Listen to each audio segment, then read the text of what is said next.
Hello student, कैसे हैं आप लोग। आई होप आप सब अच्छे हों। Student, success foundation academy physics में आपका स्वागत है। स्टूडेंट, आज के हम लोगों की हेडिंग है किरण आरेख खींचने के नियम।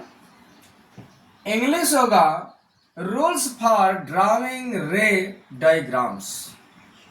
इसमें आप ध्यान दीजिएगा, यह आपका अवतल दर्पण है, कॉनकेव मिरर। और इसमें आप ध्यान दीजिएगा कि जब प्रकाश की किरण मुख्य अक्ष के समांतर आपतित होती है तो दर्पण से परावर्तन के बाद मुख्य फोकस से होकर गुजर जाती है। और उत्तल दर्पण कॉन्वेक्स मिरर में आप ध्यान दीजिएगा कि जब प्रकाश की किरण मुख्य अक्ष के समांतर आपतित होती है तो दर्पण से परावर्तन के बाद मुख्य फोकस से होकर जाती हुई प्रतीत होती है। तो आप लिख लीजिए कि जब प्रकाश की किरण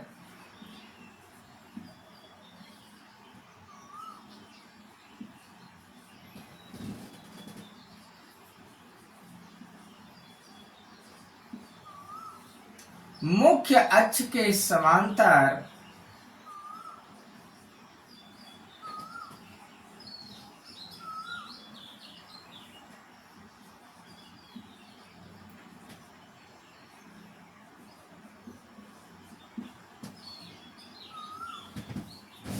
आपतित होती है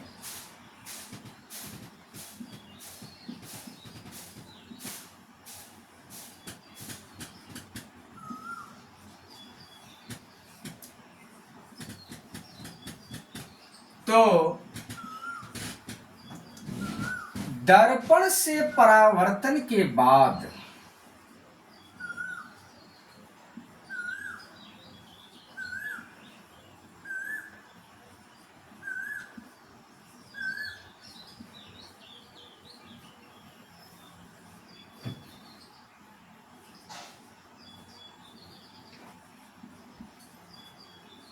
मुख्य फोकस से होकर जाती है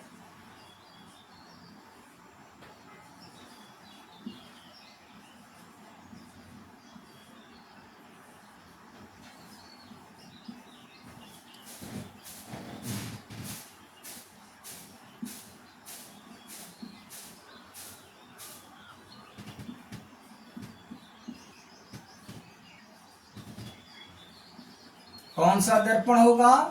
अवतल दर्पण।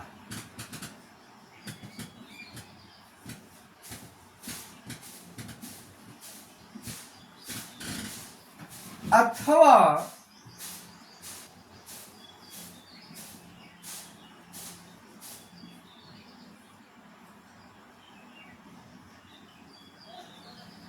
जाते हुए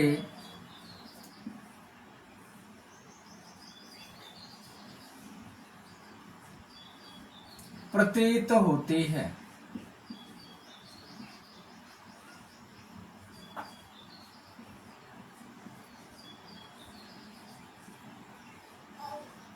तो कौन सा दर्पण होगा आपका? उत्तल दर्पण।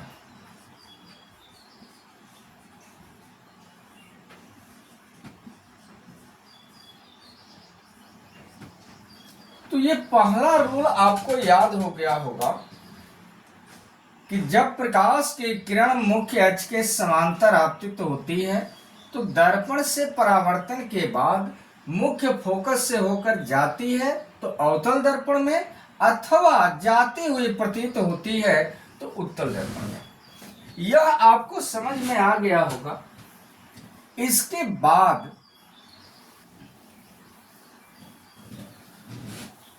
आप दूसरा नियम याद रखें।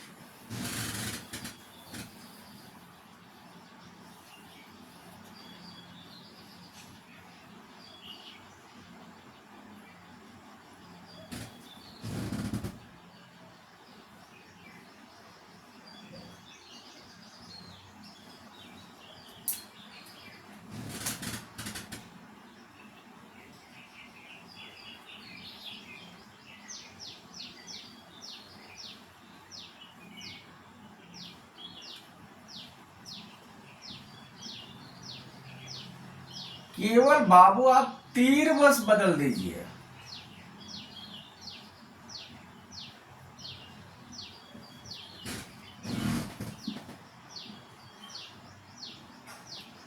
ध्यान दीजिएगा कि जब प्रकाश की किरण किससे, मुख्य फोकस से, जब प्रकाश की किरण मुख्य फोकस से होकर जाती है तो दर्पण से परावर्तन के बाद मुख्य अक्ष के समांतर हो जाती है। यह अवतल दर्पण में घटना घटित होगी और जब यही दर्पण आपका उत्तल होगा, ध्यान दीजिएगा, यह प्रकाश की किरण जो है मुख्य फोकस से होकर जाती हुई प्रतीत होती है तो दर्पण से परावर्तन के बाद मुख्य अक्ष के समांतर हो जाती है।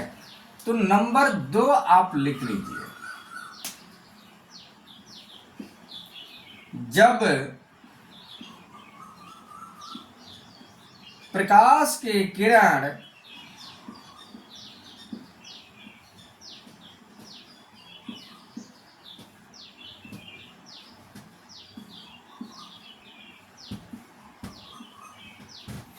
मुख्य फोकस से होकर जाती है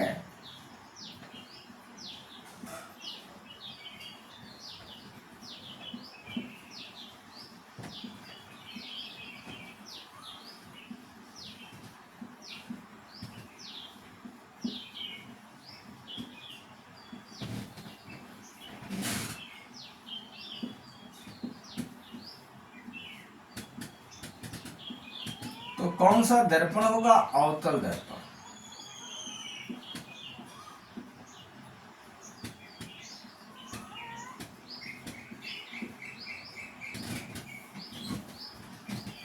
अथवा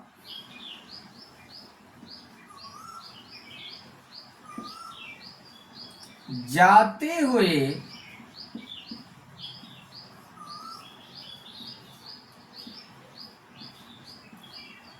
प्रतीत होती है।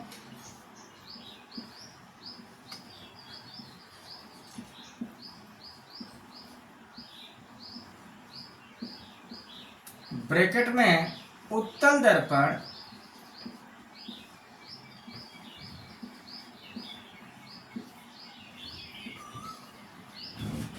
तो दर्पण से परावर्तन के बाद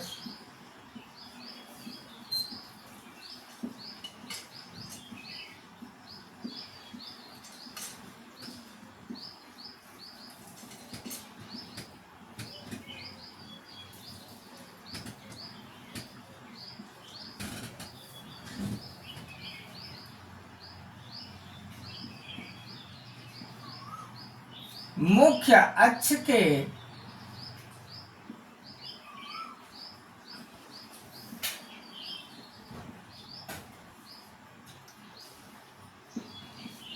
समांतर हो जाती है।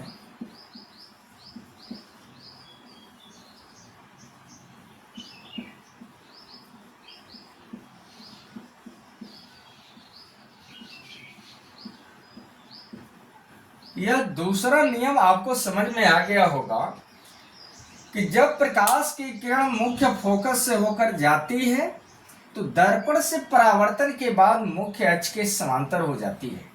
यह अवतल दर्पण में घटना घटित होगी। और तीसरा रूल आप इसमें उत्तल दर्पण में आप याद रखिएगा कि जब प्रकाश की किरण मुख्य फोकस से होकर जाते हुए प्रतीत होती है तो दर्पण से परावर्तन के बाद मुख्य अक्ष के समांतर हो जाती है। तो यह नियम आपको समझ में आ गया होगा। इसके बाद तीसरे नियम के ऊपर हम लोग चल रहे हैं।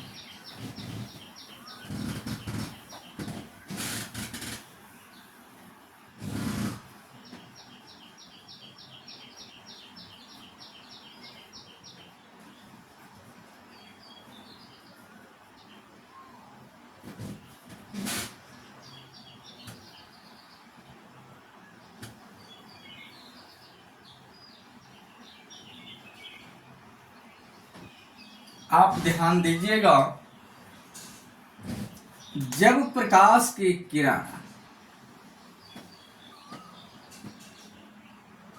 यह वक्रता केंद्र है और जब प्रकाश की किरण वक्रता केंद्र से होकर जाती है तो दर्पण से परावर्तन के बाद अपने ही मार्ग से वापस लौट जाती है। यह घटना अवतल दर्पण में होता है। और इसमें आप ध्यान दीजिएगा कि जब प्रकाश की किरण वक्रता केंद्र से होकर जाती हुई प्रतीत होती है तो दर्पण से परावर्तन के बाद अपने ही मार्ग से वापस लौट जाती है। तो नंबर 3 आप याद रखिएगा कि जब प्रकाश की किरण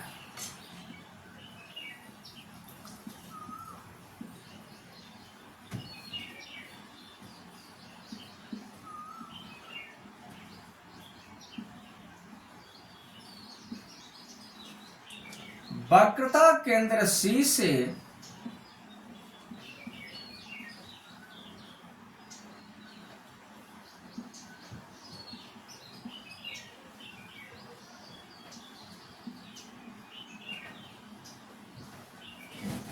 होकर जाती है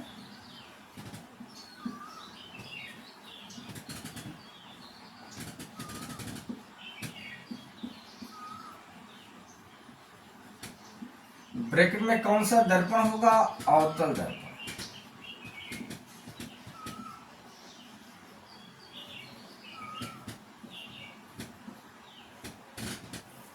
अथवा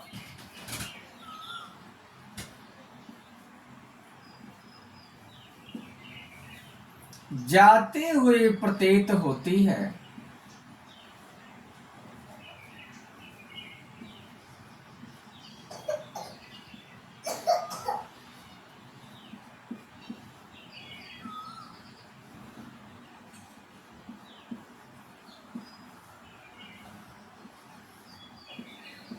ब्रैकेट में कौन सा दर्पण होगा? उत्तल दर्पण।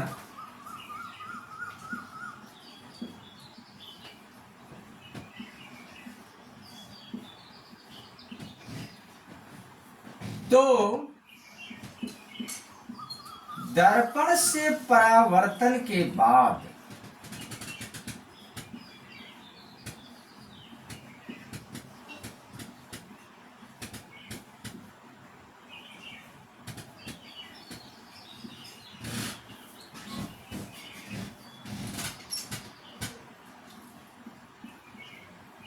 अपने ही मार्ग से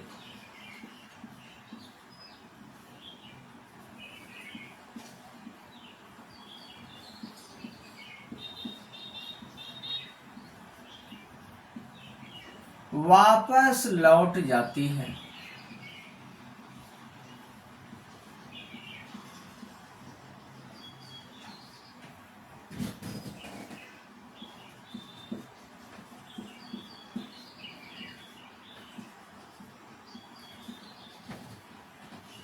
यह नियम आपको समझ में आ गया होगा कि जब प्रकाश की किरण वक्रता केंद्र से होकर जाती है तो दर्पण से परावर्तन के बाद अपने ही मार्ग से वापस लौट जाती है। यह घटना अवतल दर्पण में होता है। और जब प्रकाश की किरण वक्रता केंद्र से होकर जाती हुई प्रतीत होती है तो दर्पण से परावर्तन के बाद अपने ही मार्ग से वापस लौट जाती है। यह घटना किस दर्पण में होता है? उत्तल दर्पण में। स्टूडेंट, आपसे नम्र निवेदन है कि यदि आप चैनल पर नए हैं तो लाइक करिए, सब्सक्राइब करिए, शेयर करिए और एक प्यारा सा कमेंट आप जरूर लिखिएगा यह वीडियो आपको कैसा लगा। धन्यवाद। Best of luck. अगली वीडियो में फिर हम लोग मिलेंगे।